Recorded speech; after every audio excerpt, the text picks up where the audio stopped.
Hello दोस्तों, आज हम हिंदी नाटक एक मिनट में इकाई 8 के तहत हिंदी नाटक को पढ़ेंगे। लेकिन हिंदी नाटक को पढ़ने से पहले हमें सबसे पहले इनके विकास क्रम को जानना अति आवश्यक है। तो सबसे पहले हमारे पास भारतेंदु हरिश्चंद्र है और इनका जो नाटक हमारे पास है अंधेर नगरी है।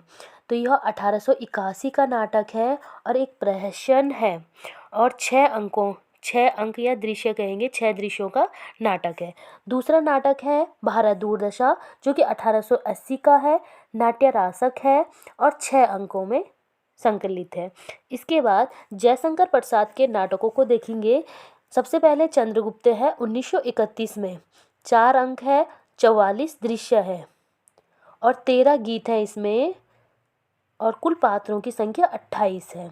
इसके बाद है स्कंदगुप्त 1928 का है, 5 अंक है, 33 दृश्य है और 25 पात्र है। हूणों का आक्रमण इसमें दिखाया गया है। इसके बाद ध्रुव शामनी है 1933 में, 3 अंक है और प्रत्येक अंक में एक एक दृश्य है और इसमें कुल 3 गीत है। इसके बाद हम अंधा युग धर्मवीर भारती का है, जो कि 1954 में है और इसमें 5 अंक है।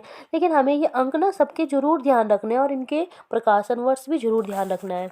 इसके बाद लक्ष्मी नारायण मिश्र का है सिंदूर की होली, जो कि 1934 की है। इसमें भी 3 अंक है और प्रत्येक अंक में 3-3 दृश्य है और कुल पात्रों की संख्या 10 है।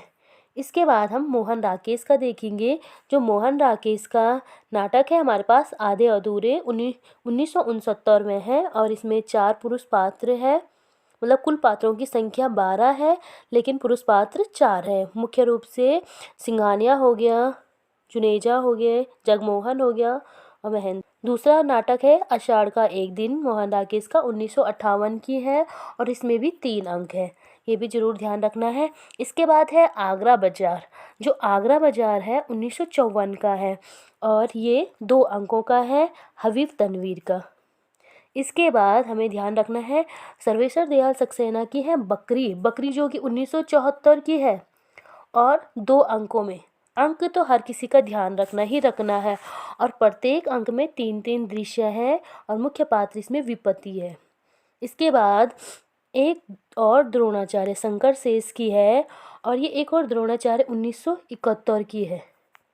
1971 की है। पूर्वार्ध और उत्तरार्ध में बांटा गया है। पूर्वार्ध में 4 दृश्य है, उत्तरार्ध में 7 दृश्य है। इसके बाद अंजो दीदी है 1955 की, उपेंद्रनाथ अस्क की रचना है। इसमें भी आपको ध्यान रखना है 2 अंक है और प्रत्येक में 3 दृश्य है। दोनों में 3-3 दृश्य है और पहले अंक जो प्रकाशित हुआ था 1933 में और दूसरा 1955 में। तो यह रचना अंजो दीदी 1955 की है। इसके बाद है महाभोज।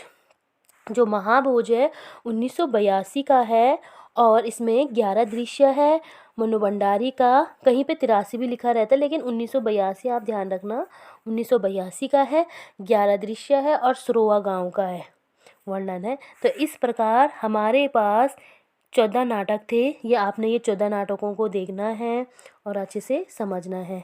मुख्य पात्रों को तो आपने समझना है लेकिन सबसे पहले पात्रों को समझने से पहले आप इनके प्रकाशन वर्ष और इनमें कितने अंक हैं ये जरूर ध्यान रखना है और ये रचना कौन सी रचना किसके हैं ये भी आपको ध्यान रखना है।